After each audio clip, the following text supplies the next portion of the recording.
بسم اللہ الرحمن الرحیم. دس از سحر کاشف اور آپ دیکھ رہے ہیں explore with Sahar. The curse of Bermuda triangle یا ڈریگن ٹرائینگل, ایریا 51, ڈیولز سی.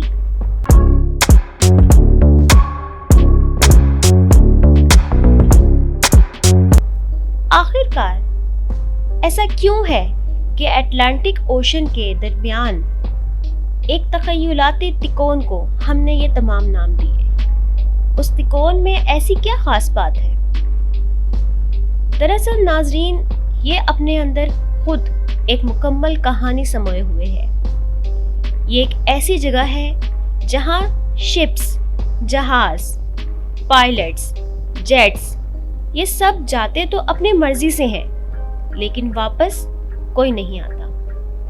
جی ہاں، یہ بالکل حقیقت ہے کہ وہاں سے گنے چنے لوگ ہی واپس آ سکے ہیں، اور جو ایکسپیرینسز انہوں نے اپنے بتائے وہ عقل سے ماورا ہیں. ہماری آج کی ویڈیو اسی کہانی کو مد نظر رکھ کر بنائی گئی ہے.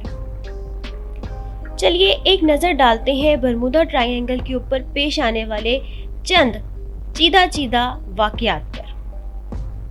سب سے پہلے 1498 میں کرسٹوفر کولمبس اس جگہ سے گزرا اور اس نے کچھ ایسے ایکسپیرینسز کیے جو اپنی کتاب میں لکھتا ہے. وہ لکھتا ہے کہ اس جگہ پر اس کی کمپس نے کام کرنا چھوڑ دیا. پھر اس کے بعد 1964 میں ونسنٹ گیڈس اپنے میگزین میں لکھتا ہے کہ اس جگہ سے قریب سے گزرتے ہوئے اس کے انجنز نے کام کرنا چھوڑ دیا، کمپس فریز ہو گئی، اور حتیٰ کہ اگر اس ایریا میں کوئی تیراکی بھی کرنا چاہے تو وہ نہیں کر سکتا. جیسے سیم اسی جگہ پر دسمبر 1942 میں ٹھیک 6 ماہ بعد اسی طرز کا ایک اور امریکن جیٹ ڈس اپیئر ہو گیا، غائب ہو گیا. اچانک سے وہ ریڈار سے غائب ہو گیا، اس کے سگنل آنا بند ہو گئے. ریسکیو ٹیمیں اس کو بھی ڈھونڈنے کے لیے گئی اور یہ 13 لوگ بھی لاپتہ ہو گئے. نہ تو اس جہاز کا ڈھانچہ مل سکا اور نہ ان لوگوں کے بارے میں کچھ پتہ لگ سکا. ناظرین، اس کے بعد 1970 میں ایک پائلٹ جس کا نام ہے بروس جرنن، وہ اس جگہ سے زندہ واپس آ گیا حیرت انگیز طور پر. اس وقت تک واپس آنے والوں میں یہ پہلا شخص تھا. واپس آنے کے بعد کافی عرصے تک وہ اپنے حواس میں نہیں تھا.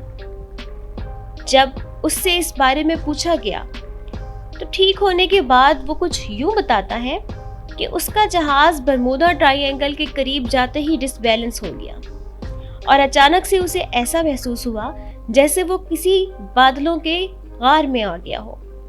اس غار کے اندر نہ سگنل تھے، نہ ریڈار تھا، نہ اسسٹنٹ سسٹم کام کر رہا تھا، اور نہ ہی نیویگیشن سسٹم کام کر رہا تھا. اس غار میں اچانک سے اس کی سپیڈ بہت زیادہ تیز ہو گئی. اس کو ڈائریکشن کا تو پتہ نہیں تھا، لیکن اس نے ہمت نہ ہاری اور جہاز چلاتا گیا. 3 منٹ تک فلائی کرنے کے بعد وہ جب اس غار سے باہر نکلا تو یہ دیکھ کر اسے حیرت کا شدید جھٹکا لگا کہ اس کی سپیڈ پچھلے ان 3 منٹ میں 150 کلومیٹر یعنی کہ 3000 کلومیٹر پر آور تھی، جو کہ کسی بھی پیسنجر ایروپلین کے لیے پاسبل نہیں ہے. لیکن ایسا ہوا. ناظرین، اس کے بعد 1920 میں ایک شپ اس جگہ سے غائب ہو گیا، لیکن اس کا پتہ لگا. ٹھیک 1 سال بعد 1921 میں نارتھ پیرولینا کے قریب اس شپ کا ڈھانچہ پایا گیا.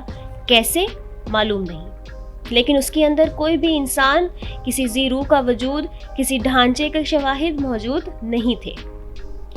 دسمبر 1967 میں ایک لگژریس یاٹ اس جگہ سے غائب ہو گئی.